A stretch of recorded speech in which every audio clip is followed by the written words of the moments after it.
Mesdames, Messieurs, bonsoir. Amoureux du sport, je vous souhaite la bienvenue sur le plateau de la Grande Team. Ravi de vous retrouver pour notre rendez-vous sportif quotidien. Et bien sûr, avant de démarrer, je vous invite, s'il vous plaît, à suivre le sommaire. Et c'est maintenant. On y va.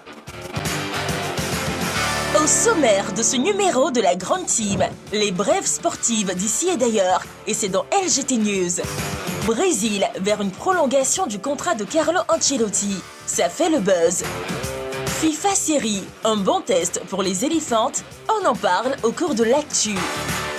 Agréable soirée sportive sur la 3, la chaîne qui offre 3 fois plus de sport.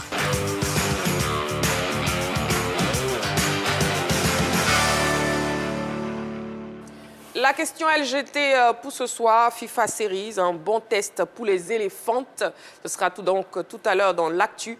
Et bien sûr, vous pourrez participer à l'émission comme chaque soir en nous écrivant sur la page Facebook de la 3 ou bien en nous appelant sur le téléphone de la 3, toujours disponible pour vous. Le numéro, c'est le 27 21 59 93 99. Nous sommes en direct pour 1h30 d'émission à part les sports, bien sûr. Et pour ce soir, je serai donc accompagnée de Kader. Kader, bonsoir, comment vous allez? Bonsoir Marie-Christine, je vais bien et vous? Je vais très bien, merci beaucoup. De Jean-Philippe. Jean-Philippe, bonsoir, comment vous allez? Bonsoir Marie-Christine. Et puis Roger Stéphane, bonsoir, comment vous allez? Bonsoir Marie-Christine Begré. Et de coach Angenor, bonsoir, comment vous allez? Bonsoir, Marie-Christine. Mais quel est ce sourire? C'est la question que moi je vous pose. Ce sourire narquois et machin, diabolique. Non, franchement, quand c'est Roger Stéphane, c'est mieux de sortir ce sourire. Coach Angenor, vous êtes prêt pour l'émission de ce soir? Bien sûr. Vous êtes prêt, hein? En tout cas, moi, je suis prêt. Stéphane, je vous ai rien Je suis demandé. déjà là. Avec le bon programme, j'espère. Vous avez le bon programme pour ce soir, coach Angenor? Peut-être pas, mais voilà. Mais ça va aller. Je suis déjà là. Vous Voilà. êtes déjà là, voilà. Je vous ai dit plutôt, vous pouvez toujours partir à la maison. Allez, voilà. Donc, on parlera donc de FIFA Series, un bon test pour les éléphants. C'est la question LGT de ce soir avec coach Angenor, Roger Stéphane, Jean-Philippe et aussi Kader. La première rubrique de cette émission, c'est LGT News, où on vous donne l'essentiel de l'actualité sportive. Et c'est maintenant. On y va. LGT News. Box pour ouvrir les news. Les acteurs veulent relancer le noble art ivoirien à l'initiative de la grande famille de la boxe ivoirienne. Une conférence de presse a été prononcée le mardi 7 avril au centre de formation de la Croix-Rouge à Adjamé, en vue d'échanger, proposer des bases solides et pérennes pour sauver la boxe ivoirienne, longtemps secouée par des tumultes. La rencontre a été animée par Augustin Ngou, légende de la boxe ivoirienne, 2 fois champion intercontinental des poids lourds, 1997 et 2004, et 3 fois champion d'Afrique des poids lourds, 1996, 2000 et 2004. L'objectif aujourd'hui, c'est d'unir la famille de la boxe ivoirienne. Je crois que ma génération, après les Marie Konaté, après Wabi Spider, après, comment on appelle, Sia Robinson, c'est ma génération. Je crois que je suis encore dans ma génération. Et je vois les jeunes qui s'entraînent pour devenir champions. Mais si la fédération ne se comporte pas bien, si la fédération n'est pas bien, tout cet effort-là ne peut pas faire quelque chose, ne peut pas donner l'honneur à notre pays. Donc c'est pourquoi j'ai pris l'initiative d'organiser cette conférence de presse pour dire saluons-nous la main dans la main et embrassons-nous et travaillons ensemble pour une Côte d'Ivoire meilleure, pour la boxe ivoirienne triomphale. Prévu dans les jours à venir, l'élection présidentielle de la Fêtière aura lieu avec 62 clubs affiliés sur le territoire national. 3 candidats sont dans le starting block et il s'agit de Jean-Paul Dago, Sako Aboubakari et Anthony Rabé. Pour mémoire, la boxe ivoirienne a été dans les années 80 l'une des disciplines sportives phares. Arts martiaux, les pratiquants à l'école de self-défense, l'académie de self-défense de l'expert Jonathan Gossé, Cisaillot Pougon Maroc a organisé ce lundi 6 avril 2026 un stage de perfectionnement sur les nouvelles techniques de sécurité en cas d'agression. Après une préparation sanctionnée par plusieurs séances d'échauffement et d'étirement, l'expert en self-défense a distillé son savoir à ses apprenants. à l'aide de simples gestes anodins à vue d'œil, mais vital en cas d'une agression physique, les participants ont été servis. Placés sous le thème « La boxe à l'ivoirienne », ces différentes techniques sont un ensemble de rudiments permettant de sortir d'une attaque contre une, deux ou plusieurs personnes. Après cette phase pratique sur les enseignements des différentes techniques aléatoires de l'autodéfense, ce stage s'est achevé dans une ambiance festive. Je sollicite tous mes amis à la maison qui font rien de venir apprendre parce que c'est très important pour une jeune fille de pouvoir se défendre en cas de violence sexuelle ou bien violence dans la rue et tout. Le stage a été une réussite totale parce que nous avons assisté à la présence d'une cinquantaine de personnes. Ça a été pour nous une réussite totale. Voilà. Et nous profitons de l'occasion pour encourager tous ceux qui sont encore réticents. Nous encourageons tous nos apprenants à persévérer dans cette voie d'apprentissage de self-défense car ça y va de la sécurité personnelle. Lutte à présent, Céline Bakayoko fait fort à Dakar. En marge du combat royal au Sénégal, qui a vu la victoire de Sathiès devant Modulo dimanche dernier, Céline Bakayoko était en attraction en levée de rideau. La lutteuse ivoirienne a très vite expédié au sol son adversaire sénégalaise Elisabeth Manga. Un combat qui n'a duré que 17 secondes. Céline Bakayoko a impressionné le public de l'arène nationale de Dakar, à la grande satisfaction de la délégation de la Fédération ivoirienne de lutte conduite par son président Honoré Alou. Ce dernier a profité de ce déplacement pour rencontrer d'autres acteurs clés de la lutte africaine en vue de partenariats solides dans le domaine. Au cours de ce périple, la vice-présidente de la fédération, Madame Dassé Albertine, a aussi participé à la première académie francophone de lutte, une formation à l'attention des cadres administratifs et techniques de plusieurs fédérations du 30 mars au 5 avril dernier.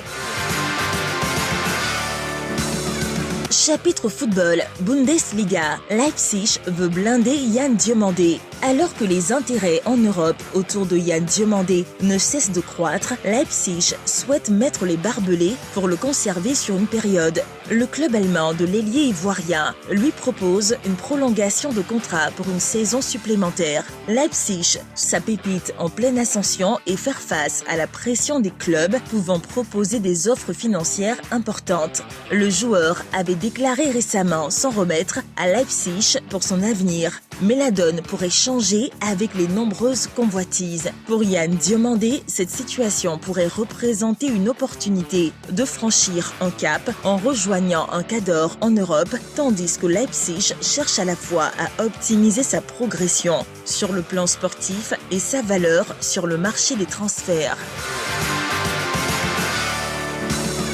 Manchester United ne s'est pas encore prononcé sur l'avenir de Michael Carrick, l'intérimaire de Ruben Amorim sur le banc de touche. Mais, pour sa part, Amad Diallo, dans une interview accordée à Sky Sport, milite pour le maintien du coach actuel des Red Devils. D'un point de vue personnel, c'est l'homme qu'il faut. Il connaît le club et possède l'ADN. Sa relation avec chaque joueur est bonne. Parfois, ce genre de manager peut ramener le club là où est sa place. Ce ne sont pas les joueurs qui décident, mais mon avis sincère est que nous sommes vraiment heureux d'avoir Carrick comme manager. A tranché l'ailier ivoirien, Manchester United, sous la direction de l'entraîneur actuel, a de meilleurs résultats et se rapproche d'une qualification pour la prochaine Ligue des Champions. Nigeria, Stanley Nwabali vers Kaizer Chiefs. Au chômage depuis le mois de février, après la résiliation de son contrat avec Chippa United, Stanley Nwabali pourrait rebondir. En effet, selon certaines informations, le gardien international nigérian est en passe de déposer ses valises en Afrique du Sud. Il devrait, sauf rebondissement, s'engager avec Kaizer Chiefs en fin de saison. Un accord serait en passe d'être conclu pour une signature officielle dès juin. Après plusieurs semaines d'incertitude, Stanley Nwabali s'apprête à faire son grand retour dans l'élite sud-africaine. En attendant, c'est dans son pays qu'il a choisi d'entretenir la forme. Il travaille aux côtés d'un entraîneur spécial qu'il a recruté lui-même.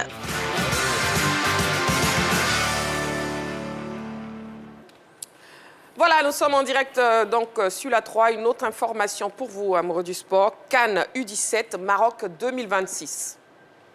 Les éléphantaux logés dans le groupe B.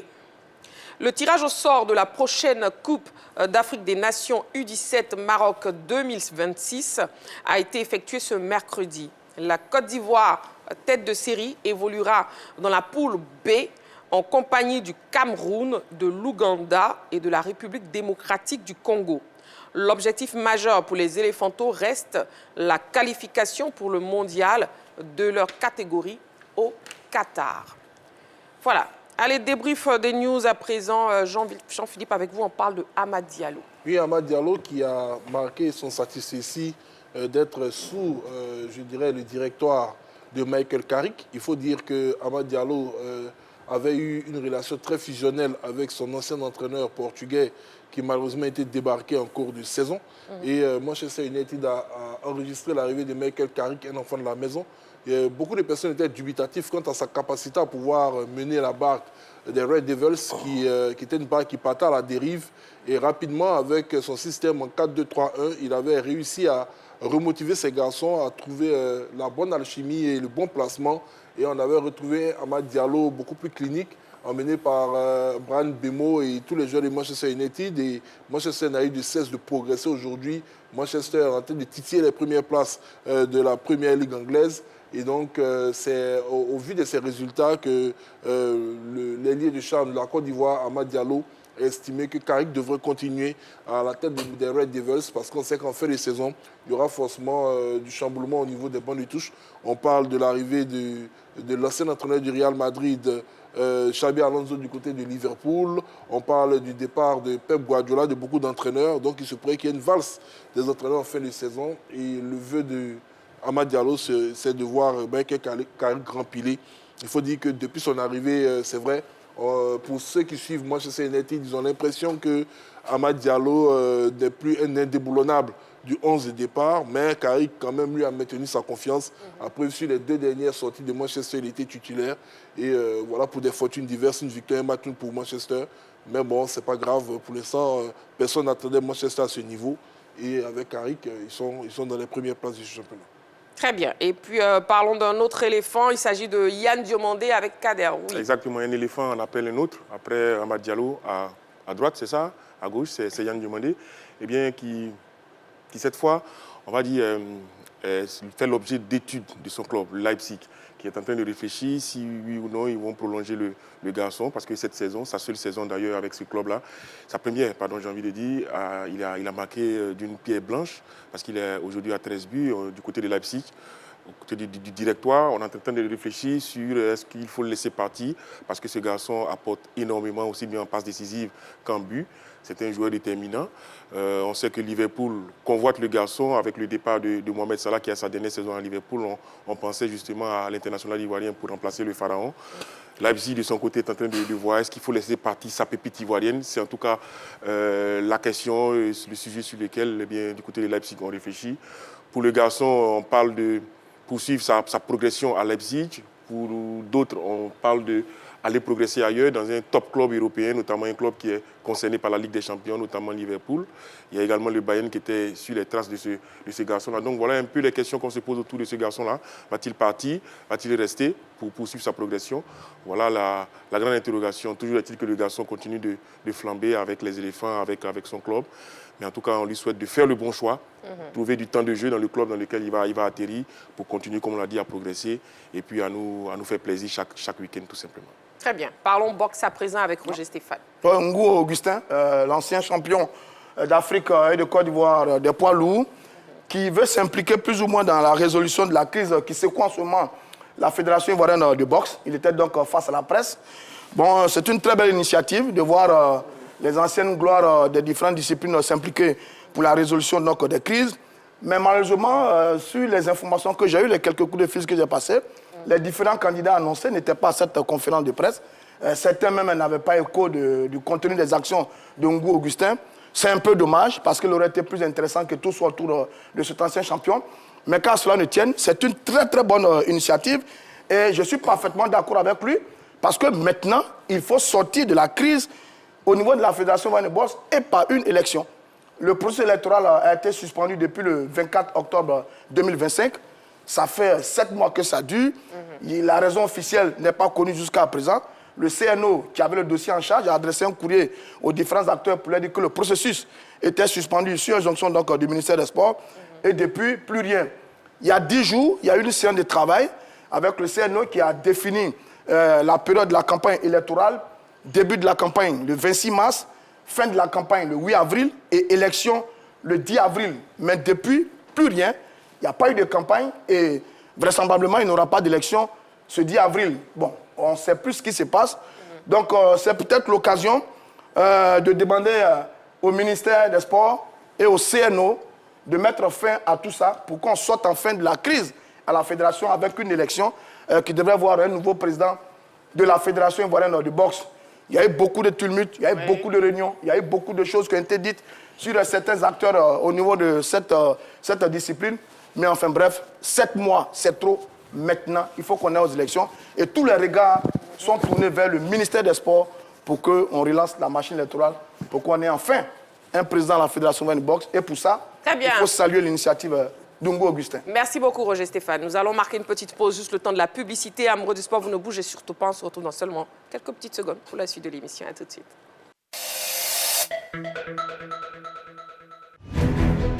Salut à tous, soyez les bienvenus dans l'heure des tchatcheurs, votre talk show préféré. Pas de langue de bois, pas de demi-mesure. Les tchatcheurs sont là.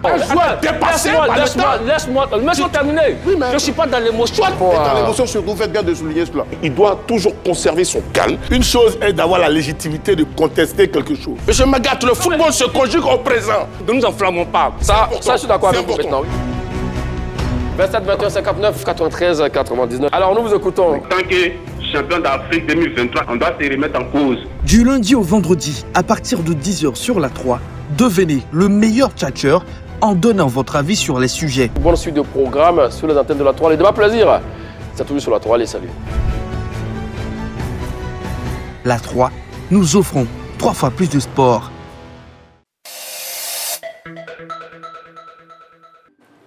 Voilà, de retour sur le plateau de la grande team, toujours accompagné de Kader, Jean-Philippe, Roger Stéphane et Coach Angenor. Justement, Coach Angenor, lui, on écoute. Quelle news vous avez choisi pour débriefer ce soir? Je parlerai un tout petit peu de Stanley Mbawali, qui est un gardien international nigérian. Celui-ci a quand même quelques difficultés au niveau de son club. Juste qu'il a des décisions assez importantes à prendre. Mais bien avant ça, il faut dire que Stanley est l'un des artistes de l'équipe nationale en tant que gardien de but qui a joué la Coupe d'Afrique en 2023, organisée ici en 2024. Et Stanley avait, à mon avis, été l'un des meilleurs gardiens de cette compétition. Alors, aujourd'hui, avec toutes les difficultés qu'il puisse bien avoir, je pense qu'il doit toujours espérer de ce qu'il a beaucoup de qualité. Parce que quand on parle de Stanley Mbawali, on parle d'un gardien qui a de grosses qualités dans les airs, qui sait ce que c'est que l'anticipation, et en tout cas qui est truffé de pas mal de qualités. Aujourd'hui, à Chippa, United en Afrique du Sud, il y a passé 3 ans et demi et les problèmes sont tels qu'il a besoin de prendre certaines décisions.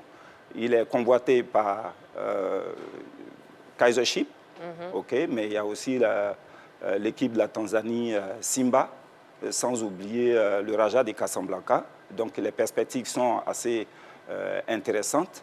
Et alors, ce gardien a décidé de rompre son contrat avec Chippa United afin de pouvoir faire face à de nouveaux horizons.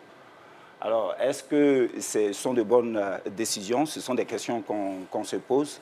Tout ce qu'on peut bien dire de Stanley, c'est juste bonne chance. Et nous espérons qu'il pourra s'en sortir le moment venu. Merci beaucoup, coach Angenor. Roger Stéphane, une phrase. Il est très brillant. Qui? Un seul mot pour le coach, il est très brillant. Tu m'as agréablement surpris là. On ne s'y attendait pas. Voilà, donc, coach Agénor, félicitations. Exceptionnel, hein. Pirouette magnifique. Bravo, coach. Merci, merci infiniment. Coach Agénor, Roger Stéphane, Kader, oui, vous allez bien, d'accord. Jean-Philippe, voilà, il est présent aussi, Jean-Philippe est présent. Allez, qu'est-ce qui crée le buzz sur la planète sportive? C'est maintenant dans sa buzz, on y va.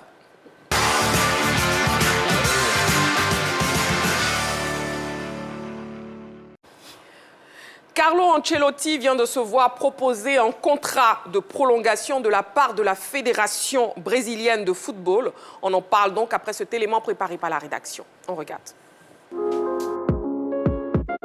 Une grosse décision pour l'avenir de Carlo Ancelotti a été prise par la Fédération brésilienne de football. Selon les révélations de ESPN Brasil, la CBF, malgré une trêve internationale mitigée en mars dernier, sanctionnée par une défaite contre la France et une victoire face à la Croatie, va prolonger le technicien italien. Carlo Ancelotti a déjà reçu le premier brouillon de ce contrat et les chiffres annoncés donnent le tournis. Le Brésil propose un bail allant jusqu'à la Coupe du Monde 2030 pour sceller cette union. L'ancien coach du Real Madrid conservera son statut de sélectionneur le mieux payé du monde avec un salaire annuel net de 10 millions d'euros, soit un peu plus de 6 milliards de francs CFA. Carlo Ancelotti a également obtenu une revalorisation salariale pour tout son staff, la condition sine qua non pour sa signature. En tout cas, Samir Zaoud, le président de la Fédération brésilienne de football, ne doute en aucun cas de la capacité de Carlo Ancelotti à conduire la Seleção à nouveau sur le toit du monde. Un pari sur l'avenir pour celui qui veut offrir au technicien italien son premier cycle complet vers le Graal mondial. Actuellement au repos au Canada, Ancelotti devrait paraffer son nouveau contrat dans les prochains jours.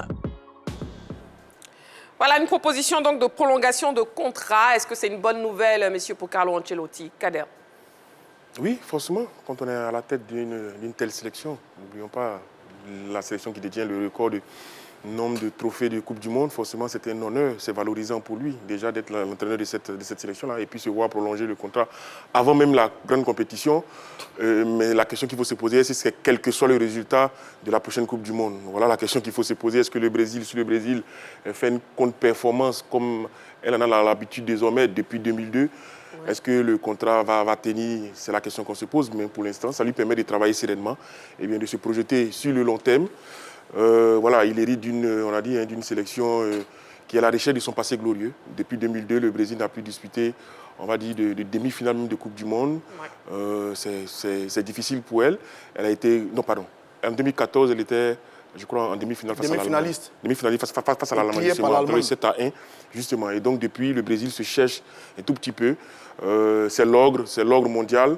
Se voir confier une telle responsabilité, forcément, il faut en avoir, on va dire, au niveau du mental, mais surtout au niveau de la confiance. Carlo Ancelotti, on connaît son passé avec le Real Madrid, avec le PSG, avec le Milan. Lui-même, en tant que joueur, en tant qu'entraîneur, il a écrit les plus belles lettres de ce sport-là. Maintenant, il est à la tête d'une sélection. C'est la première fois pour lui.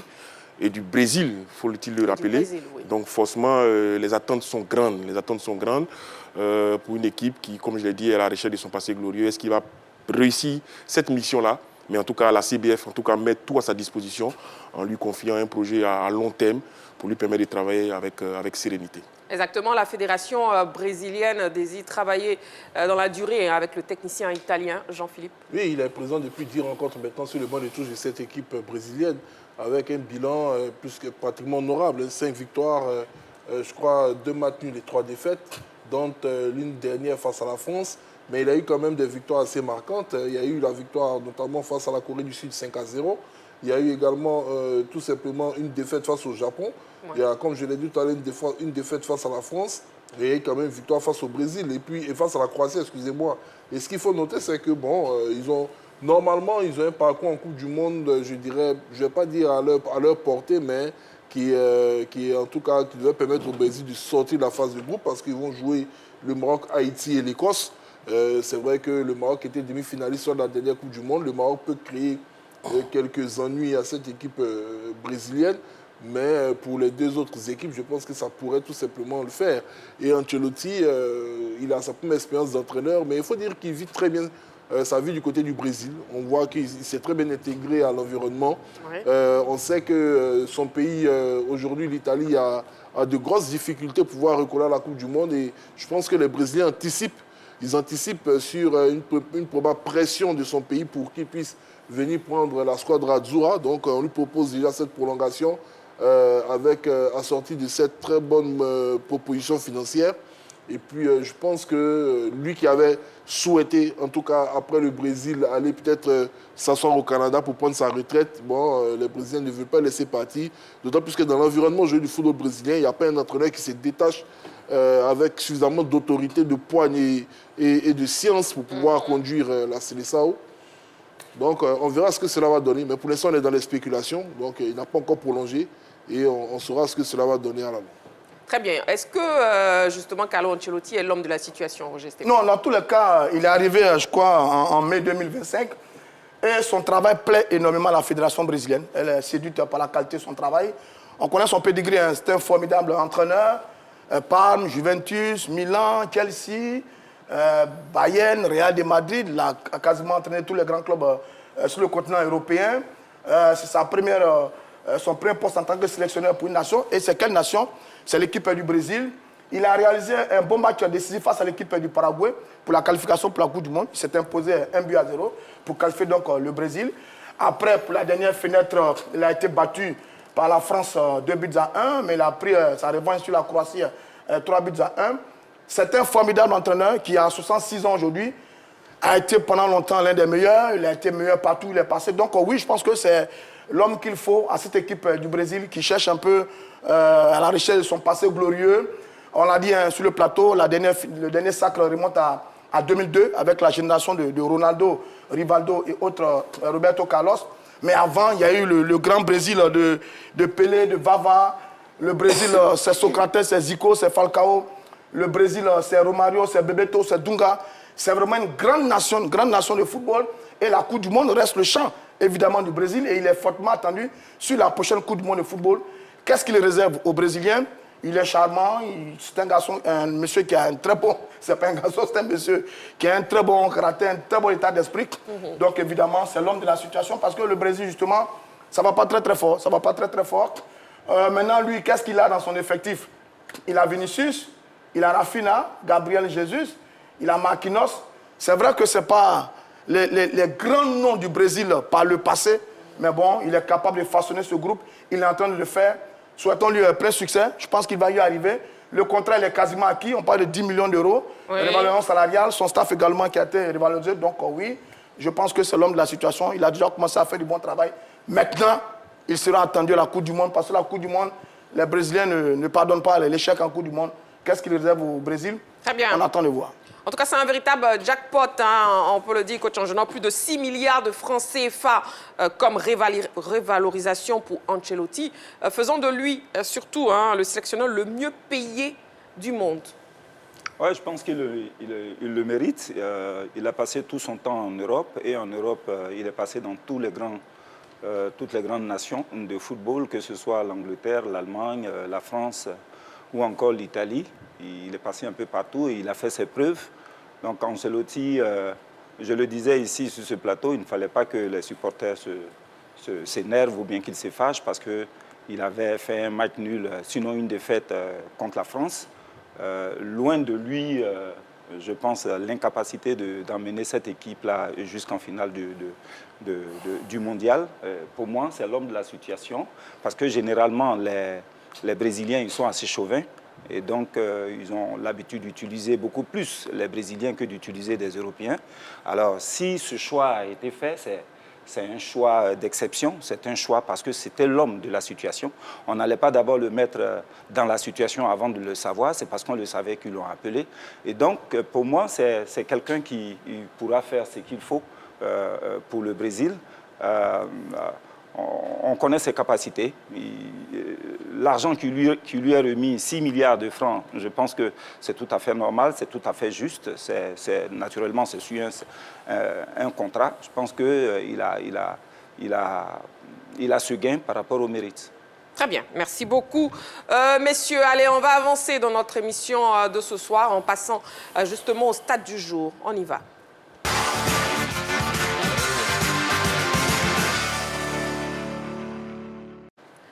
commence avec 25. Michael Olise est l'actuel meilleur passeur d'Europe avec 25 passes décisives cette saison. Toutes compétitions confondues, il dévance Bruno Fernandes et Fermin Lopez qui comptent respectivement 17 et 16 passes décisives. L'attaquant français du Bayern Munich est également auteur de 16 buts. 16. Avec 4 victoires, 4 nuls et 0 défaite, l'AFAD a pris 16 points sur 24 possibles sur ses 8 derniers matchs en Ligue 1. C'est le deuxième meilleur bilan de la marche retour derrière l'ASEC Mimosa. Conséquence, les académiciens du plateau sont 3e au classement de la Ligue 1. 3. Le FC Oza est sur une série de 7 défaites et une victoire en Ligue 1. Avec seulement 3 points sur 24 possibles, l'équipe d'Abobo occupe la dernière place au classement de la manche retour. Alors, messieurs, comment vous appréciez les performances de Michael Olise cette saison? Kader. Il est intenable, tout simplement. L'international français, j'ai envie de dire, hein, qu'il est...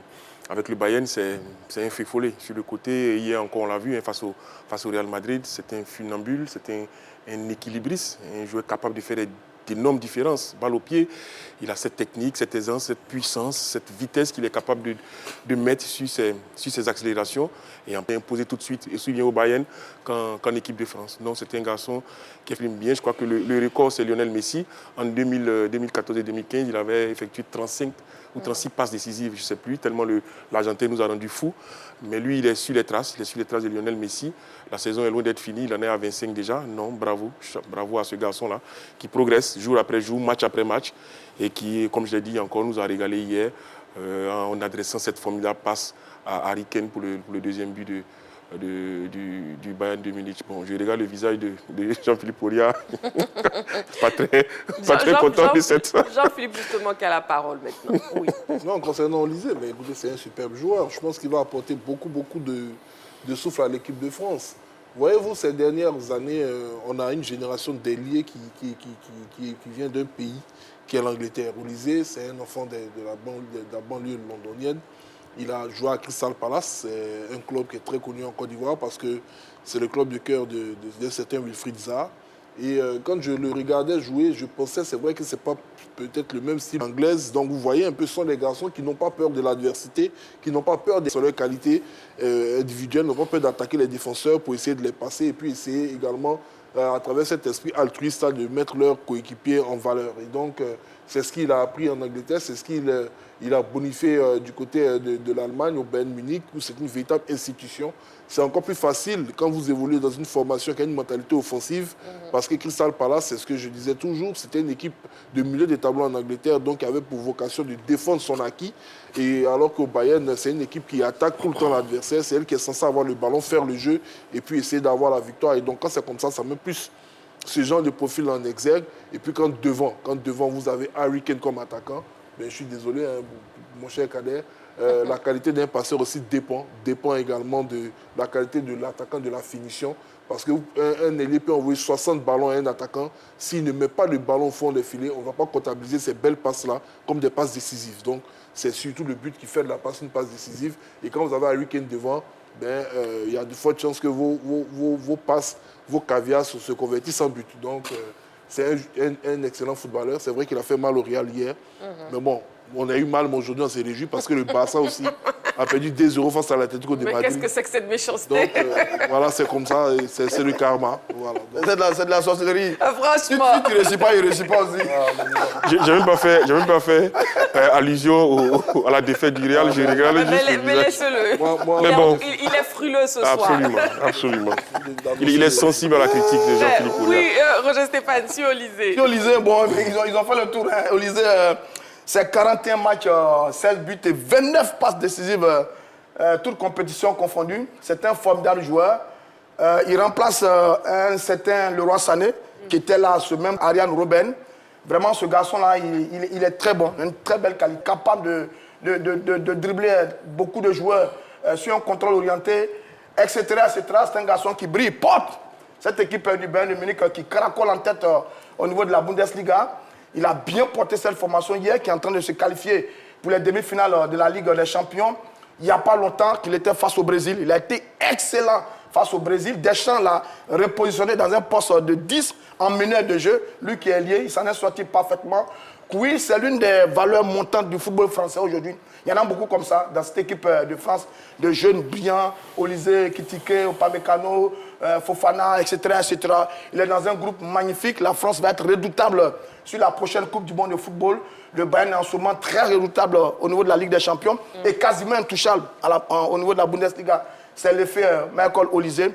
Souhaitons qu'il continue comme ça, mais c'est un garçon qui nous donne du plaisir. Quand un gaucher est brillant, quand un gaucher est technique, quand un gaucher a une belle vision et qu'il est finisseur, ça donne un spectacle de très grande qualité. Et Michael Olysée fait rêver toute la planète en ce moment. Bravo aux Bavarois qui ont ce chic-là d'aller toujours chercher ce type de joueurs. Oui. Et quand ils font des saisons magnifiques.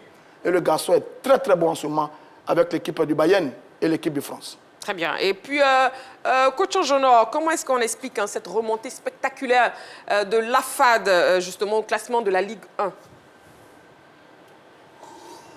Je pense que tout à l'heure, on a parlé de ce que l'AFAD, lors du championnat retour, lors des matchs du championnat retour. 4 victoires, 4 nuls et 0 défaite. 4 victoires, 4 nuls et 0 défaite. Je pense que, vous savez, en football, on nous parle généralement de 4 piliers. L'un des piliers qui est un pilier dont on parle moins, c'est le pilier de la psychologie. Alors, avant de parler tactique, technique, tout ce qu'on peut bien imaginer, physique, la psychologie vient pour pouvoir aider. Vient pour pouvoir aider toutes ces différentes valeurs qu'on appelle des différents piliers. Alors, je voudrais simplement comprendre, sinon savoir, est-ce que ce n'est pas un élément qui a été vraiment utilisé? Parce qu'en football, si vous n'utilisez pas ça, c'est vraiment difficile. Alors, on ne pourra pas dire qu'ils se sont améliorés tactiquement ou techniquement, on ne pourra pas dire qu'ils se sont améliorés physiquement, sans parler de l'aspect psychologique. Et donc, cet aspect psychologique-là, sûrement, est ce pilier-là qui a dû être utilisé pour beaucoup plus de conscience, pour beaucoup plus d'encouragement, tout ce qu'on peut, tout ce qui pourrait venir pour pouvoir permettre à ces garçons-là de pouvoir se sacrifier, de faire reconnaître la valeur de cette équipe, leur notoriété qui est déjà sûre de tout le monde. Il faut repartir de nouveau. Et puis après, il y a ce petit facteur chance aussi qui joue et qui permet de pouvoir remonter le maximum possible. Très bien. Alors, Marie-Christine, si vous permettez, pour avoir suivi cette équipe de l'AFAD, eh bien, c'est la confiance retrouvée. Parce que l'AFAD nous a habitués à une certaine philosophie de jeu. Cette conservation de ballon dans sa moitié de terrain, en tissant ce jeu en passe-courte. Mais sur la première partie de saison, ça a manqué. Parce que quand elle se faisait presser tout de suite, il y avait des récupérations adverses, il y avait qu'elle n'arrivait pas à installer son jeu. Mais sur la phase retour, c'est totalement l'inverse. C'est une équipe de l'AFAD qui prend confiance, qui, même dans la difficulté, arrive à sortir les ballons de sa moitié de terrain sans sauter les lignes. Et ça, c'est à l'actif de l'entraîneur, Kofi Fimé. Coach parle de la psychologie. Effectivement, hein, c'était un détail sur lequel il a insisté. Il y a eu ce conseil de guerre avec tous les dirigeants, avec le président Jacques-Bernard Nouma pendant la trêve. Il ne faut pas oublier que l'AFAD était 9e dans le ventre mou, était concerné également par la relégation, mais il y a eu ce discours-là. Il y a eu ce regain de vitalité-là qui a transcendé les joueurs, qui ont enchaîné, on l'a dit, 8 matchs, 4 victoires, 4 matchs nuls et 0 défaite. C'est la seule équipe à ne pas avoir encore perdu mais durant cette phase de tour-là, avec le FC San Pedro. Et donc, voilà, oui. C'est une belle remontée. Là, ils sont 3e. Je crois que c'est parti pour durer parce qu'on est concerné, et aussi bien par le championnat que par la Coupe nationale où cette équipe est encore engagée. Vous avez dit on est concerné, c'est ça? L'AFAD qui a pris 16 points donc, sur 24 possibles. Oui, Roger Stéphane, l'AFAD. Mais vous ne l'avez pas entendu, il a dit on est concerné. J'ai entendu, l'AFAD. J'ai dit du côté de l'AFAD, on est concerné. On a compris, vous êtes concerné. Mais l'AFAD fait du AFAD. Parce que l'AFAD, ça a toujours été un formidable animateur de notre championnat. Si vous allez en Espagne, c'est un peu comme l'Atlético de Madrid, qui est une bonne équipe, mais qui est toujours derrière les deux cadors que sont le Real et le Barça. Donc l'AFAD fait de l'AFAD. L'année dernière, vous aviez bien commencé la saison avec, je crois, 8 victoires. Et puis après, la saison s'est mal finie. Vous avez été coiffé par l'équipe, je crois, du Stade d'Abidjan. Maintenant, ce que l'AFAD fait, est-ce que ça va suffire pour aller chercher la SEC Mimosa? Parce que les jaunes et noirs, ça caracole en tête. Ils ont fait exploser l'équipe de Korogo la journée précédente. Cette journée-là, ils ont marché sur l'équipe de Zoma. Il y a une équipe de la SEC qui est magistrale, qui est phénoménale, qui depuis sa reprise est leader et qui n'a pas lâché ce fauteuil de leader. Donc tout ce que les autres vont faire derrière, je pense qu'il y a un ogre, il y a un géant, il y a un intouchable qui est l'équipe de la SEC Mimosa. Bon, maintenant, la FAD va se battre jusqu'au bout. Est-ce que cette année pourrait être la bonne? Je ne le pense pas. Mais bravo à cette équipe-là qui a été toujours une belle machine, un bon animateur, un bon Atlético de Madrid dans le championnat. Bravo à la FAD. Mais devant, il y a la SEC. Et cette année, à mon avis, personne ne pourra laisser la SEC Mimosa. il y a encore des points à prendre attention. Oui, on aura le match retour, hein, celui avec Flamboyant de la SEC, on aura le match retour bientôt. Merci Roger Stéphane, merci Kader aussi. Voilà, coach Angenor et Jean-Philippe sont là. Justement, Jean-Philippe, on va vous écouter sur le bilan catastrophique, hein, on peut le dire, du FC Oza. Mais écoutez, c'est un peu ce qui se passe ces dernières saisons avec les clubs qui montent en Ligue 1. Très souvent, c'est une saison et puis 2 saisons et on se retrouve de l'autre côté. Bon, je dirais, je ne vais pas parler d'un problème de structuration parce qu'on a vu le président de Lausanne, Gamal, faire des posts sur les réseaux sociaux. Il a expliqué qu'il y a des matchs qu'on perd sur le terrain et il y a des victoires qu'on se fait arracher. Pour certains entraîneurs, il y a des suspicions de complot contre eux qui doivent aboutir au fait qu'ils puissent retomber en division inférieure pour des raisons de divergence de point de vue peut-être avec les tenants de la Fédération ivoirienne de football. Nous n'y sommes pas pour porter un jugement, je vais dire, de valeur à leurs propos, mais il faut le dire, Oz est dans le dur. Oz était déjà dans le dur la saison dernière. Ils ont réussi in extremis, c'est-à-dire sur les dernières journées, à sortir ou à s'éloigner de la zone de relégation, mais cette année, ça va être beaucoup plus difficile pour cette formation. Une équipe d'Abobo qui était arrivée avec de très grandes ambitions au niveau de la Ligue 1, et qui est en train de voir tout simplement son ambition de s'installer durablement dans cette Ligue 1-là s'envoler. Et voilà, je pense qu'il faudrait, comme il a si bien dit lui-même, essayer d'analyser tout ce qui se passe au niveau de l'environnement de son équipe, trouver les voies et moyens, je ne parle pas de renforcer son staff technique, mais trouver les solutions pour permettre à son équipe de perdurer dans la performance et de ne pas se retrouver comme certaines équipes qui avaient un temps soit peu animé la Ligue 1 et qui aujourd'hui stagnent au niveau de la Ligue 2, voire même au niveau de la D3. Oui, coach Angenor, est-ce que vous pensez aussi que FC Oza devrait s'inquiéter pour son maintien en Ligue 1? Oui, parce qu'il y a un départ qui est totalement faussé et qui ne lui permet pas sûrement de briller, et ça se constate. Donc, je pense que Oza a beaucoup d'efforts à faire, dans le sens où, d'abord, nous ne sommes pas dans un cadre assez professionnel, nous sommes dans un cadre très, très amateur. C'est vrai, Jean-Philippe n'a pas voulu parler de structuration, mais je pense que c'est aussi un élément clé. Hein, c'est aussi un élément clé. On a besoin d'avoir des présidents qui sont puissants, qui sont forts et qui ne vont pas compter forcément sur les dotations qui sont données par la fédération. Il faut aller chercher des moyens ailleurs. On peut toujours faire un bon championnat la première année quand on vient de la D2 et voir la deuxième année, mais à partir de la troisième année, on commence à être essoufflé. Ça devient très, très difficile. Donc oui, c'est tout à fait normal que Oza soit inquiet. C'est vraiment assez inquiétant, cette situation. Maintenant, c'est à eux d'aller chercher les moyens là où il faut et permettre à ces joueurs-là de se transcender. Roger Stéphane? Oui, écoutez, j'ai vu les derniers adversaires de Oza. Ils ont été battus par Zoma, par Boaké, par le Stade Abidjan, par le club municipal de Korogo et par l'équipe du Racing. Enfin, je suis un peu triste pour cette équipe-là. J'aime bien son président, Hamza Gamal. C'est un camarade, un garçon brillant qui est parti de rien du tout et qui a réussi à former une équipe qui l'a amené aujourd'hui au niveau de la Ligue 1. C'est vrai qu'ils sont derniers pour la phase retour, mais pour l'ensemble de la compétition, ils sont 12e. Donc ils sont un peu loin de la relégation parce que derrière, il y a des équipes qui sont souffrantes. Donc oui, je pense que s'ils restent concentrés, s'ils accrochent quelques bons résultats, cette équipe de Oza pourra arracher le maintien au niveau de la Ligue 1. Maintenant, ce que je constate aujourd'hui, c'est que la Ligue 1, c'est une autre réalité. C'est une autre réalité parce que toutes les équipes qui ont brillé au niveau de la Ligue 2 il n'y a pas longtemps sont en difficulté au niveau de la Ligue 1. Iska est en difficulté, Agboville est en difficulté. J'étais à Yamoussoukro pour voir l'équipe d'Agboville.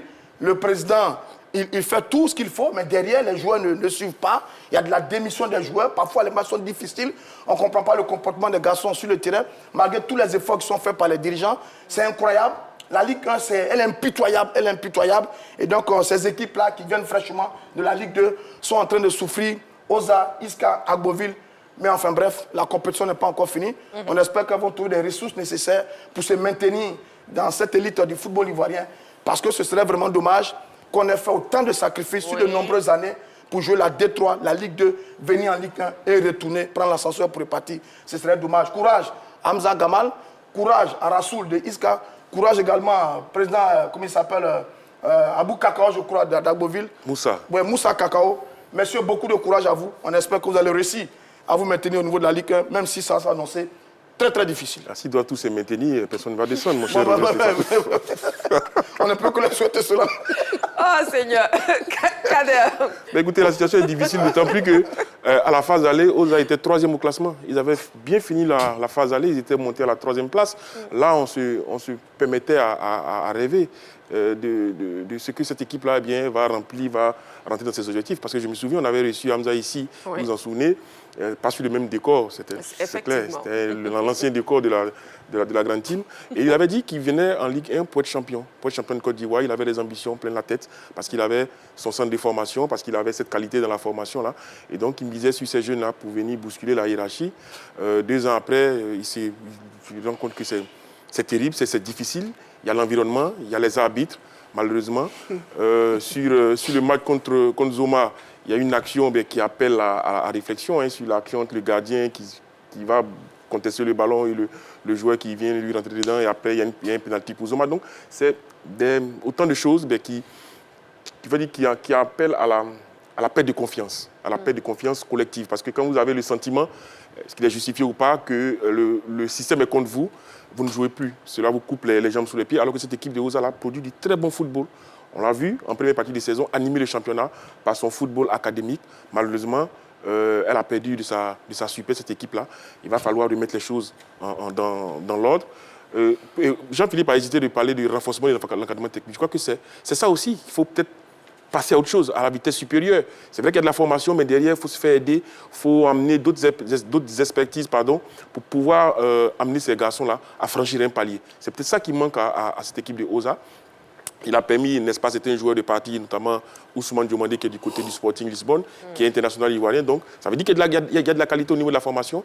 Maintenant, il faut peut-être se faire aider, appeler aussi autour de l'équipe des hommes capables, n'est-ce pas, de pousser le staff technique pour se sortir de cette situation-là et pourquoi pas viser plus haut. Très bien, merci beaucoup, messieurs. Amoureux du sport, nous sommes en direct sur la 3. Bien sûr, suivez votre émission La Grande Team. Je suis accompagné ce soir de coach Angenor, de Roger Stéphane, de Jean-Philippe et aussi de Kader. Et nous passons à l'actu de ce soir. On y va.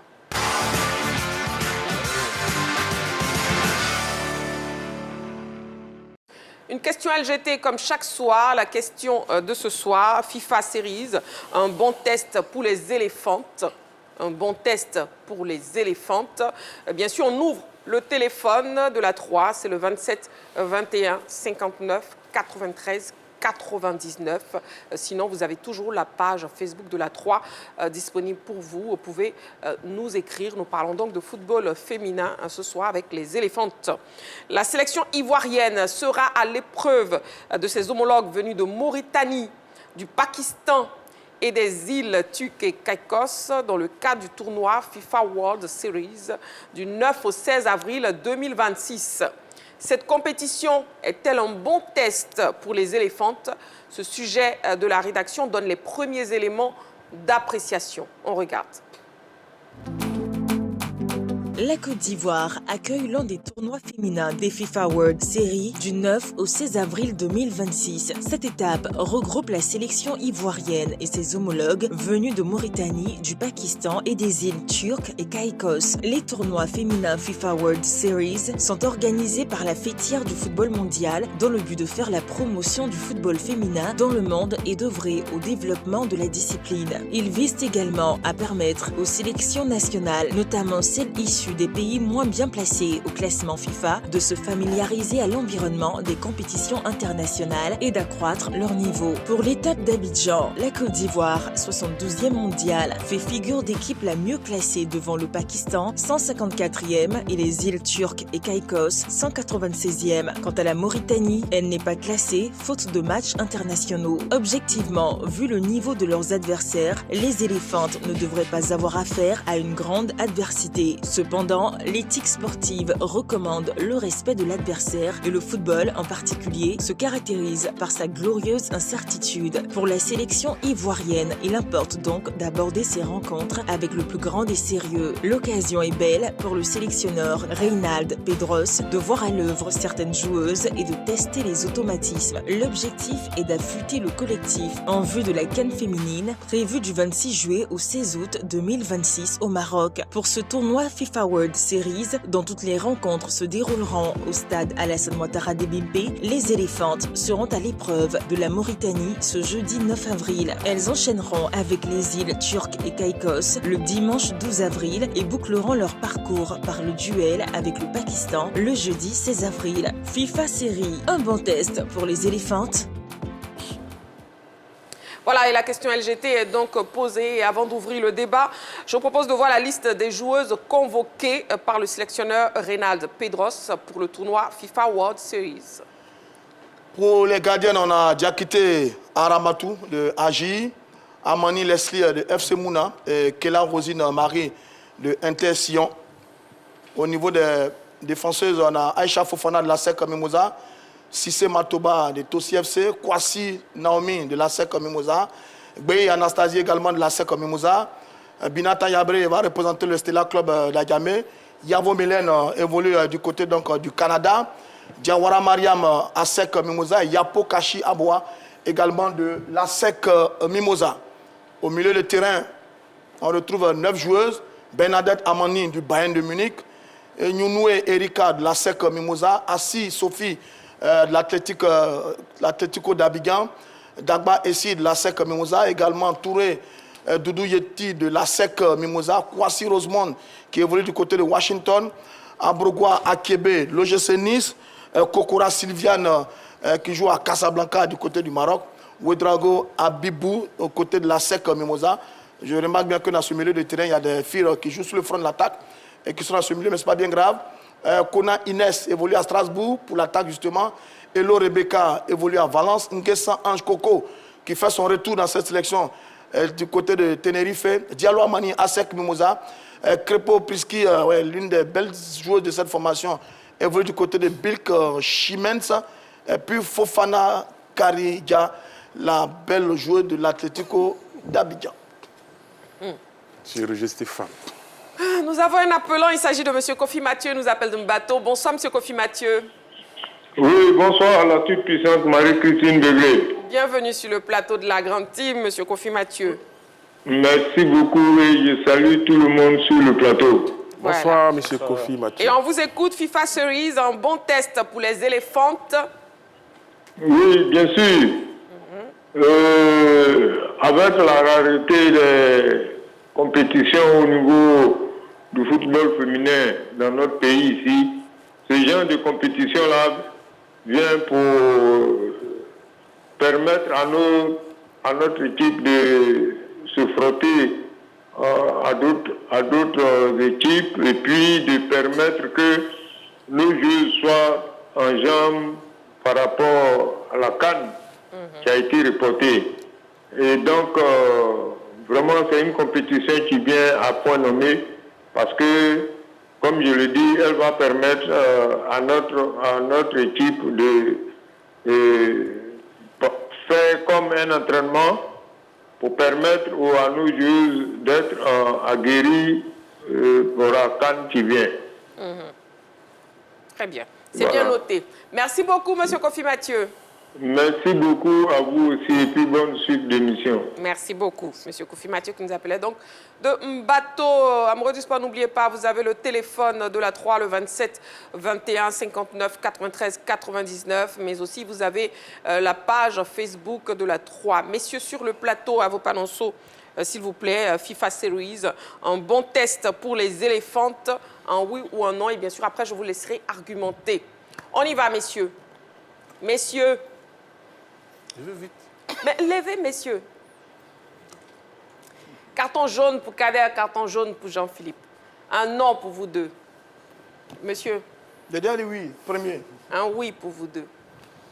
Parce qu'on a choisi non, qu'on a carton ou c'est parce que... C'est votre hésitation. C'est votre hésitation, vous avez levé tard. Moi, j'ai pas hésité, j'ai mal à la main.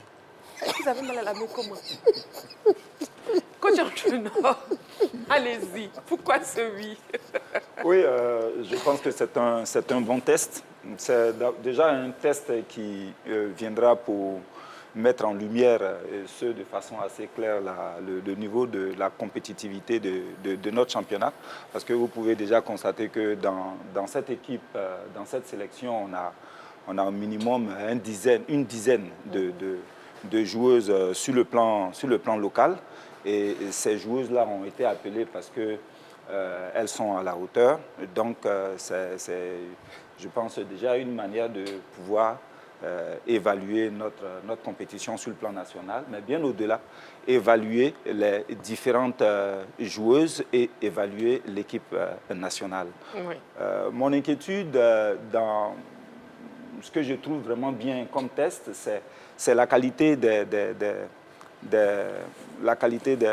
équipes qui ont été invitées. Hein. On a déjà la Mauritanie qui n'est même pas classée dû au fait qu'elle n'a pas de match, international. Et puis les autres équipes ne sont pas des équipes qui sont connues. Voilà. Les deux équipes ne sont pas des équipes qui sont connues, ce ne sont pas des équipes de référence. J'aurais bien voulu, à la veille de la Coupe d'Afrique, même si la Coupe d'Afrique, faut compter peut-être dans le mois de juillet, mais j'aurais bien voulu que ce soit des adversaires un peu plus coriaces, des adversaires un peu plus reconnus et qui ont une certaine référence, de sorte à ce qu'on puisse réellement savoir jusqu'à quel niveau se trouve la qualité de nos joueuses. Mais malheureusement, ce n'est pas le cas et ce n'est pas pour autant qu'il faut prendre ça du revers de la main. C'est un test, il y a l'appelant qui le disait tout à l'heure, ça nous permettra de nous frotter aux adversaires qui viennent de loin et de savoir aussi à partir d'elles qu'est-ce que nous sommes capables de faire. Donc le plus simplement possible, le simple fait que ce soit un test, je pense que c'est très très positif et ça nous permettra de nous évaluer. Très bien, merci beaucoup, coach Junior. Nous avons un appelant. Monsieur Rabé Paul nous appelle de San Pedro. Monsieur Rabé Paul, bonsoir. Bonsoir, Marie-Christine Degré. Bienvenue sur le plateau. Je salue aussi toutes nos personnalités qui sont sur la grande team. Bonsoir, monsieur Rabé. Bonsoir, monsieur Rabé. Très bien, monsieur Rabé Paul. Donc, la question LGT, FIFA Series, un bon test pour les éléphantes, monsieur Rabé Paul? Oui, moi je pense que c'est un très bon test pour nos éléphantes. Parce que, d'abord, il faut dire que la Coupe d'Afrique a été rejetée à une date ultérieure. Oui. Donc, ce test-là nous permettra de voir si toutes nos éléphantes sont en forme. Surtout, moi, ce qui m'a plu dans ça, il y a beaucoup de joueuses sur le plan national qu'on essaie pour préparer normalement notre équipe. Ces joueuses sont nos championnes, les joueurs de l'Afrique et un peu des joueurs d'athlético. Je pense que c'est un très bon test. Et ça nous permettra d'être aussi, ça nous permettra à toutes nos joueuses d'être en chambre pour la prochaine Coupe d'Afrique. Donc, à mon humble avis, c'est un très bon test. Très bien, c'est bien noté. Merci beaucoup, monsieur Rabé Paul. Merci, Marc-Christine. Je vous en prie. Merci pour votre participation à l'émission. Pour Kader, c'est un non. Pourquoi? Oui, mais je crois que le coach a donné les arguments. Comme il faut parler, on peut en parler là. J'ai dit non. Vous allez prendre un carton encore. Hein. Allez-y. J'ai dit non, tout simplement parce qu'il faut faire le distinguo entre le groupe qu'on a appelé, qui est de qualité. Hein. Là, il n'y a même pas de débat. Je crois que Ronald Pedros a appelé les joueuses qu'il fallait pour ce test-là. À ce niveau-là, il n'y a pas de débat. Mais c'est là où moi je suis un peu gêné, c'est la qualité de nos adversaires. Parce que j'estime que quand on veut préparer une compétition comme la Coupe d'Afrique, comme la Coupe du Monde, il faut des adversaires d'un certain niveau pour jauger véritablement sa valeur sur le plan collectif et sur le plan individuel. Là, sans faire injure aux équipes qui sont arrivées, le Pakistan, les îles turques Caïcos, c'est comme ça qu'on prononce, et puis la Mauritanie, c'est très compliqué. C'est très compliqué. Est-ce qu'on va progresser en affrontant ces adversaires-là? C'est bien de jouer des matchs amicaux, mais est-ce qu'on progresse au contact de ces adversaires-là? Est-ce qu'on progresse au contact de cette culture de football? C'est là toute l'interrogation que je me pose. J'espérais honnêtement que le fait d'avoir fait venir Lyon et le PSG ici, avec derrière un partenariat entre la Fédération française et la Fédération ivoirienne, que derrière on aurait eu ces matchs-là, ces matchs entre l'équipe de France et l'équipe de Côte d'Ivoire. Je ne sais pas si ça existe, ça va exister avant la Coupe d'Afrique, mais c'est ce à quoi je m'attendais. J'estime qu'aussi en Afrique, on aurait pu croiser la Zambie, on aurait pu croiser le Maroc, avec qui on a de très bons rapports, on aurait pu croiser le Nigeria, le Ghana, qui ont une certaine expertise dans ce domaine, pour nous permettre de jauger notre valeur avant la Coupe d'Afrique. Je rappelle qu'on est dans la poule de l'Afrique du Sud, qui est un des cadeaux en termes de football féminin. On est dans la poule du Burkina Faso, on est dans la poule également de la Tanzanie. Donc pour moi, c'était de se rapprocher de ce football-là pour qu'on puisse véritablement voir à quel niveau les filles sont. Là, on va jouer le Pakistan, on va jouer la Mauritanie, on va jouer les îles.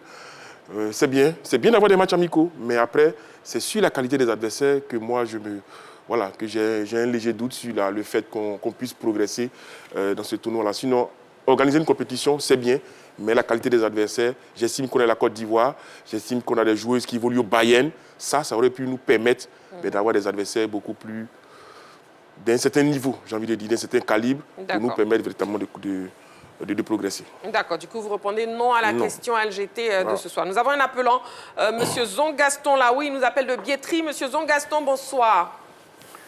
Bonsoir, ma soeur. Bonsoir, tu es bien habillé. Je salue tous ceux qui sont sur vraiment le Bonsoir, plateau. M. Zon. Merci beaucoup, M. Zongaston. FIFA Series, un bon test pour les éléphantes, M. Zongaston. Moi, je dis oui, même 3 fois. Madame, moi, je vous donne carton vert. Merci. Voilà, parce que tout simplement, ça là, j'attendais ça. Puisque moi-même, étant vice-président de l'amicale des supporters de Côte d'Ivoire, c'est-à-dire de la mobilisation, j'ai déjà fait la mobilisation, en tout cas, sur l'affaire de FIFA Series, j'ai déjà fait, où les gens doivent aller prendre des tickets, entrée gratuite, tout ça là. Parce que, j'ai dit à partir de mardi, aller au Champrou, prendre ticket, à partir de 15 h déjà, aller à FBP, aller prendre des tickets, à partir de 15 h, aller. Je dis au fait de prendre les tickets. Maintenant, il y aura des bus disponibles. On ne paye pas les bus, on ne paye pas les tickets. Et j'ai déterminé aussi dans les mairies là. J'ai déterminé à Bobo. Vraiment, j'ai parlé, madame. Donc, quand je vous écoutais tout à l'heure, je dis non, vraiment, madame, vous avez me donné 14 heures. Ça, c'est clair et net. Moi, je suis partant. C'est très bon parce que on va jouer d'abord contre la Mauritanie. Ça, c'est très bien parce que c'est une équipe d'abord, j'allais me dire africaine. Mais on n'étudie pas ensemble. Donc, maintenant, après, là, c'est très bien. Il y a d'autres équipes, même européennes, où je suis très content parce qu'elles ont un système de jeu qu'elles vont appliquer en Côte d'Ivoire. Nous n'allons pas tricher, mais nous allons copier. Parce que quand tu triches, il y a des tâches. Madame, je vous remercie. Merci beaucoup, M. Zongaston. Monsieur Zongaston, merci beaucoup pour votre participation à l'émission. Voilà. Nous appelait donc de Biétry. La question LGT de ce soir, amoureux du sport, un FIFA Series, un bon test pour les éléphantes. C'est donc un oui pour coach Angenor, il a donné ses arguments. Un non pour Kader, il a aussi donné ses arguments. Il nous reste donc 2 intervenants sur ce plateau, à savoir Jean-Philippe, soi-disant qui a mal à la main, qui a donné un non. Et puis Roger Stéphane, qui n'a pas mal quelque part, qui a donné un oui. Pourquoi oui? Non, mais écoutez, c'est une fenêtre FIFA. C'est une compétition internationale qui est en train de faire son petit bonhomme de chemin. J'ai vu qu'il y a 48 nations qui sont présentes. On a 32 nations au niveau des hommes, 16 au niveau des dames. Toutes les 6 confédérations continentales sont là. C'est le cas des paiements de la FIFA. Il y a 12 groupes, etc. Il y a un règlement, tout ça. Bon, est-ce qu'il faut cracher sur une telle compétition parce que les adversaires ne sont pas de taille? On aurait dû avoir en ce moment la Coupe d'Afrique et ça a été reporté. Donc c'est une compétition qui permet à la Côte d'Ivoire d'être en jambes, de jouer. Rappelez-vous qu'on a été éliminé dans les éliminatoires de la Coupe d'Afrique qui vient. Heureusement pour nous, on a été repêchés, je crois, avec le Mali, le Cameroun et l'Égypte. la compétition est passée de 12 à 16 clubs et la date a été décalée au mois de juillet. Donc c'est une compétition qui nous permet de peaufiner notre préparation, de poursuivre le travail de Ronan Pedros. Le dernier mois de mars, on a eu 2 matchs amicaux. On a joué contre le Kenya. On a gagné, je crois, 1-0. Et puis on a joué également contre le Bénin. On a gagné 2-1. Donc dans la logique de la préparation, c'est bien d'avoir une telle compétition. Est-ce que parce que les adversaires ne sont pas bons, il va falloir cracher là-dessus? Je ne pense pas. Tout sélectionneur, quand il y a une occasion, a envie de jouer, a envie de travailler. Là, on a appelé un très bon groupe. Donc ça va être des matchs intéressants qui vont permettre de peaufiner davantage le travail de la sélection, de préparer nos filles, de préparer le travail d'équipe pour se préparer justement pour aller à la prochaine Coupe d'Afrique nationale de football. Donc de ce point de vue, c'est une belle opportunité. Pour ça seulement, c'est une très bonne nouvelle et je pense qu'on a bien fait de participer à cette compétition. Maintenant, où je suis d'accord avec eux, c'est évidemment que nos adversaires ne font pas rêver. Mais enfin bref, quand cela le tienne, il faut aller se préparer, jouer. Et donc je pense que c'est une compétition qui arrive bien et qui permet à la Côte d'Ivoire, notamment à nos filles, de maintenir la compétition, d'être dans la compétition, d'être en jambe dans une fenêtre FIFA. D'accord, très bien Roger Stéphane. Donc pour vous, c'est un bon test pour les éléphants. Nous avons un appelant, Monsieur Ogra. Il nous appelle d'Aboisseau. Monsieur Ogra, bonsoir. Bonsoir Madame Christie, bonsoir aux débattants. Bonsoir monsieur. Bienvenue sur le plateau de la Grande Team, Monsieur Ogra. Merci. Et puis on vous écoute, FIFA Series, un bon test pour les éléphantes. Lorsqu'on est placé à la 71e place du classement FIFA, on s'attend à mieux. On s'attend à mieux et moi j'attendais... Monsieur Ogra, répondez oui ou non d'abord, s'il vous plaît. D'accord. Bon, moi je dirais non. Je m'aligne avec un co-débattant, je dirais non parce que c'est un test, c'est pas un match amical. Et je suppose que un test, c'est pour juger la vraie valeur de l'équipe nationale. Et le FIFA Series était un excellent test pour les éléphants. Ça offrait une opportunité de cohésion d'agression face à des adversaires. Mais ces adversaires que nous allons affronter sont tellement variés que c'est les 26 joueurs qui ont été convoqués par le sélectionneur Renan Pedros. Je me demande si ce test-là, face à ces sélections, vont vraiment relever, vont vraiment donner la valeur réelle de nos joueuses. Donc, je dirais non. Et je vais être même très bref. C'est un test de mise en jambe, c'est vrai. C'est un test de prestige. Peut-être ce n'est pas l'adversité la plus féroce auquel on s'attendait. Mais il faut aussi juger que ce test va nous donner une idée de quelle équipe on aura à l'attendre, quel visage. Et affronter le Pakistan, l'Égypte et la Mauritanie, c'est un bémol, mais on aurait pu faire mieux. D'accord. Très bien, c'est bien noté. Merci beaucoup, Monsieur Ogra. Merci pour votre participation à l'émission. Jean-Philippe, vous avez répondu non. Mais écoutez, je pense que la majeure partie des arguments ont été donnés sur le plateau tout à l'heure par les uns et les autres. La question, elle est claire. Est-ce que la FIFA Series, au vu des adversaires, est un bon test pour les éléphants? C'est un test plutôt, excusez-moi. Elles vont croiser leurs homologues. Mais est-ce qu'à l'issue de ces rencontres-là, on pourrait, je dirais, recueillir des éléments qui vont nous permettre de tirer une véritable leçon de progression et qui va susciter, je dirais, une grande confiance de la population envers nos joueuses pour la phase finale de la Coupe d'Afrique des Nations, quand on sait que le niveau là-bas est tout autre? Vous allez jouer la Mauritanie qui n'a aucun match au compteur. Vous allez jouer le Pakistan qui est un pays très peu connu pour la valeur de son équipe féminine de football. Et vous allez jouer une île qui semble apparaître la première fois sur la Terre parce qu'elle était méconnue en Côte d'Ivoire, Turquie et Caïcos. Donc, bon, peut-être qu'on aura d'excellentes footballeuses, peut-être qu'on aura de belles surprises avec ces différentes nations, mais... en face, vous avez quand même une équipe qui est constellée de joueuses qui ont terminé quand même vice-championne d'Afrique, qui évoluent dans les meilleurs championnats du monde. Et je pense que peut-être que la FIFA aurait dû mieux équilibrer les groupes dans sa nouvelle compétition qui sont les FIFA Series. Ils auraient pu tout simplement, comme se fait en Europe au niveau de la Ligue des Nations, et avoir des catégories de sélection qui ont sensiblement le même niveau pour pouvoir permettre aux uns et aux autres, à travers la jauge, de pouvoir se développer. Mais voilà, de toute façon, c'est une très bonne chose. Elles vont découvrir une autre culture, une autre manière d'analyser le football. Elles vont avoir d'autres adversaires.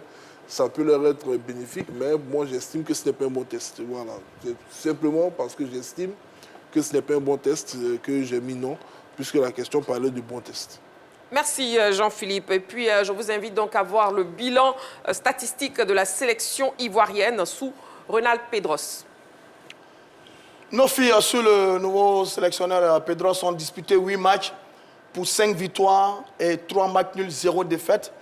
On a marqué 11 buts, on en a encaissé 4 avec 6 clean sheets. Pour les buteuses, on a Kona Inès avec 3 buts, Elo Rebecca, Seri Ruth, Abibou Ouedraogo, Rosemond Kouassi, Ami Diallo, Yasmine Timité et Amélan Grasse qui ont un but chacune avec cette équipe des éléphantes de l'ère Ronald Pedros. Voilà, et puis des internationales ivoiriennes convoquées pour le tournoi FIFA World Series. Donc, ont livré leurs impressions au micro des médias de la Fédération ivoirienne de football. On les écoute. C'est un moment de fierté, de joie. Je me sens fière. J'ai beaucoup travaillé pour arriver à ce stade-là. C'est ma toute première sélection et je me sens très en joie. Ça fait toujours plaisir de représenter le pays. Et je suis motivée. Et je vois qu'il y a beaucoup de nouvelles joueuses qui sont arrivées. C'est essayer de les intégrer et puis de travailler dans cette compétition. Moi, je pense que ça va nous aider de préparer en même temps la CAN, de corriger les points forts et les points faibles et de se connaître davantage dans l'ensemble. Je m'appelle Mylène Niavo, je joue en défense, je joue à Longueuil, c'est au Québec, au Canada. C'est la première fois que je joue en sélection. Présenter à la Côte d'Ivoire, déjà c'est mon rêve depuis que je suis petite. Je pense que je ne devais même pas avoir 10 ans que c'était mon rêve. Du coup, c'est un rêve de gosse qui se réalise. Et forcément, je vais tout donner. Et ça a du poids parce que la Côte d'Ivoire, c'est quand même un beau pays, un grand pays. Et je connaissais déjà certaines filles du groupe avec qui j'avais fait qualification Ligue des champions africaine. Et puis le Mousso Foot aussi, j'avais joué avec certaines. Et sinon, je vais aller découvrir d'autres personnes. Allez, faute. Nous sommes en direct, coach Angenor. Et justement, vous avez une seconde. Nous avons un appelant.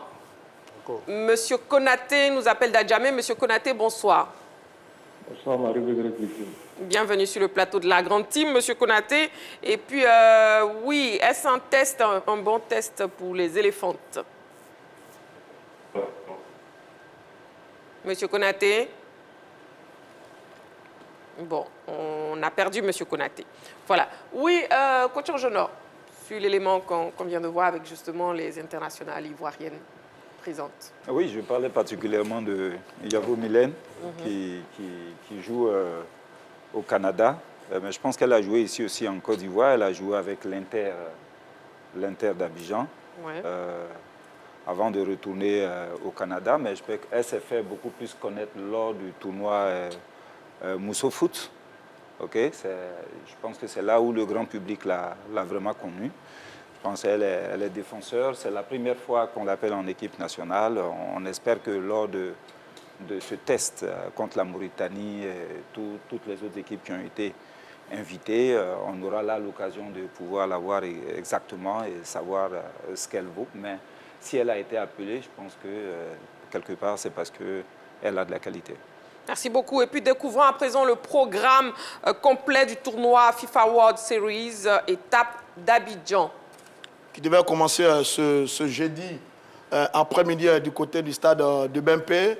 Le 9 avril à 16h, Pakistan, île Turc Caïcos. La Côte d'Ivoire joue à 19h30 face à l'équipe de la Mauritanie. Le dimanche 12 avril, Mauritanie, Pakistan. 19h30, île Turc Caïcos face à la Côte d'Ivoire. Et puis, le jeudi 16 avril 2026, à 16h, île Caïcos face à la Mauritanie. Et la Côte d'Ivoire sera face à l'équipe du Pakistan. Voilà donc le programme. Et puis comment la Côte d'Ivoire, Kader, comment la Côte d'Ivoire devrait aborder ces différentes rencontres? Oublier les adversaires en face et puis se concentrer sur elle-même. Mettre en application ce qu'elle a appris depuis pas mal de temps, depuis l'arrivée de Ronald Pedros, répéter ses gammes, rester sérieuse en tout cas. Je pense qu'on est en train de préparer une compétition qui est la Coupe d'Afrique des Nations. Il faudra se concentrer elles devront se concentrer sur elles-mêmes, rester dans le schéma de jeu, le projet défini par Ronald Pedros.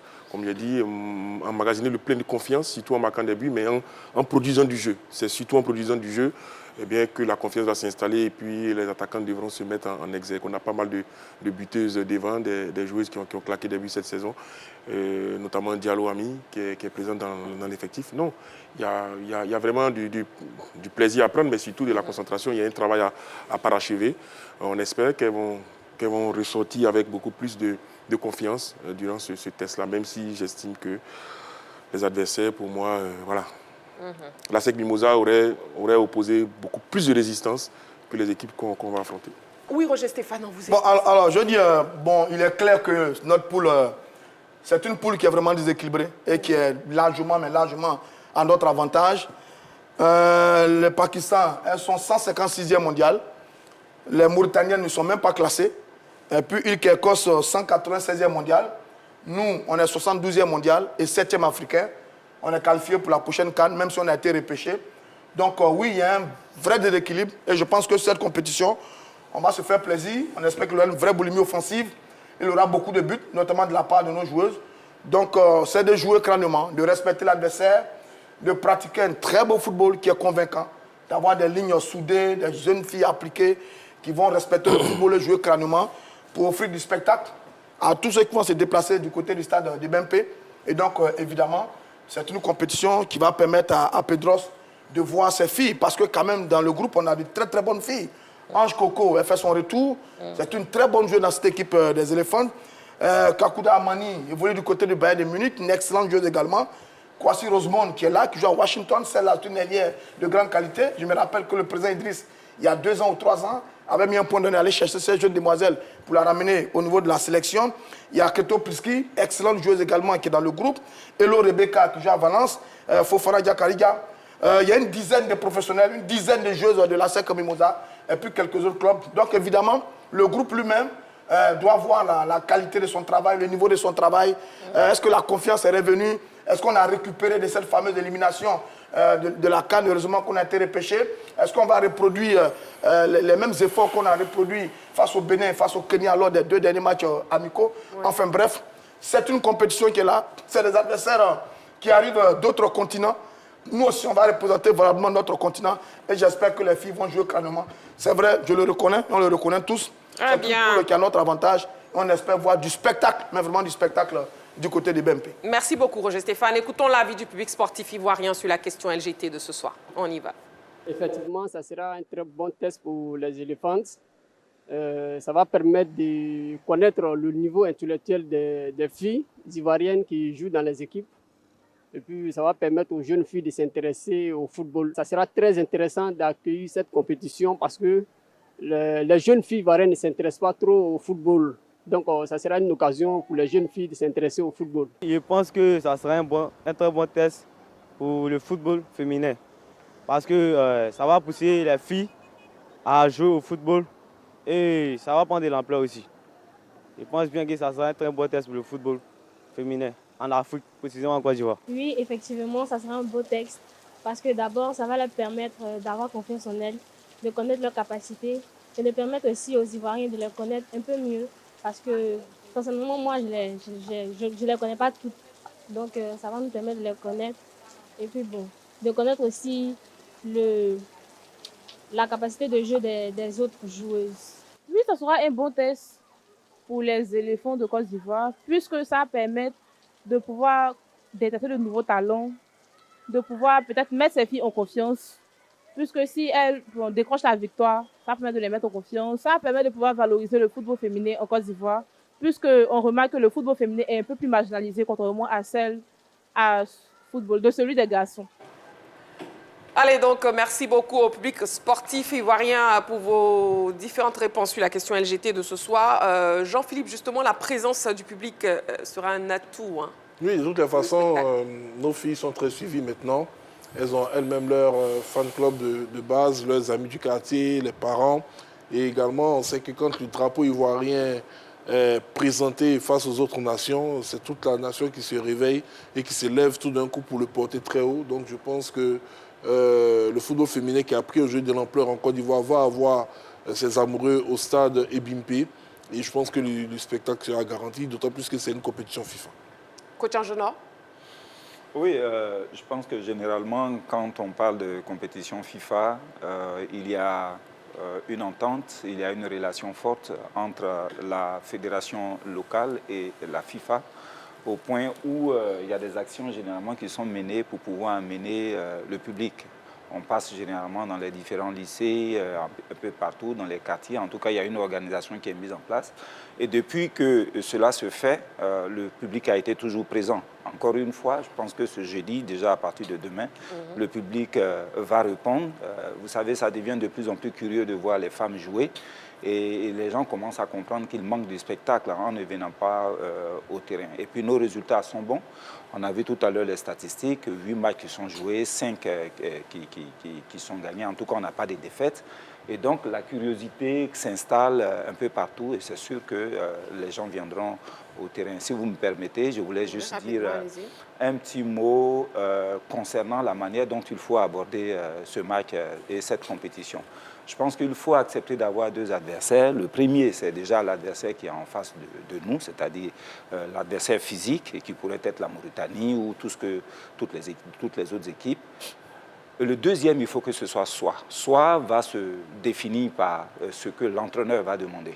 Il va demander, c'est une exigence, c'est une obligation. Ça va demander une certaine discipline et on ira au-delà du fait de gagner. Parce que si c'est déjà évident de gagner, il faut alors gagner avec la manière. Et gagner avec la manière sera tellement importante que cette manière-là sera le deuxième adversaire. À partir de ce moment, on n'aura pas seulement gagné, mais on aura brillé. Et on peut déjà s'évaluer en se mettant en tête qu'on est prêt à pouvoir affronter des équipes qui sont un peu plus coriaces, des équipes qui sont dans le classement, dans le top 10 féminin s'il le faut. Voilà un peu ce que je voulais ajouter concernant la manière dont il faut aborder les différents matchs. Merci beaucoup, coach Angenor. Justement, c'est avec vos mots qu'on va terminer l'émission de ce soir. Merci beaucoup, messieurs. Coach Angenor. Monsieur Kwaku. Voilà, vous connaissez bien monsieur Kwaku. Je ne le connais pas. Je lui dirai où il va vous trouver. Carton jaune. Roger Stéphane. Kader fait semblant de ne pas connaître les appels. Carton rouge. Voilà. Kader, vous avez quelque chose à dire? Non, merci de m'avoir invité, Marie-Christine. J'ai été ravi d'être sur ce plateau avec vous. Vous donnez rendez-vous au stade de Bempé. Deuxième carton jaune, Kader, carton rouge. Donc. Oui, Jean-Philippe, merci beaucoup. Oui, à demain. Voilà. Merci, coach Angenor. Kwaku. Merci à vous, amoureux du sport. Rendez-vous est donc pris en direct demain. D'ici là, prenez soin de vous et n'oubliez pas, faites toujours du sport.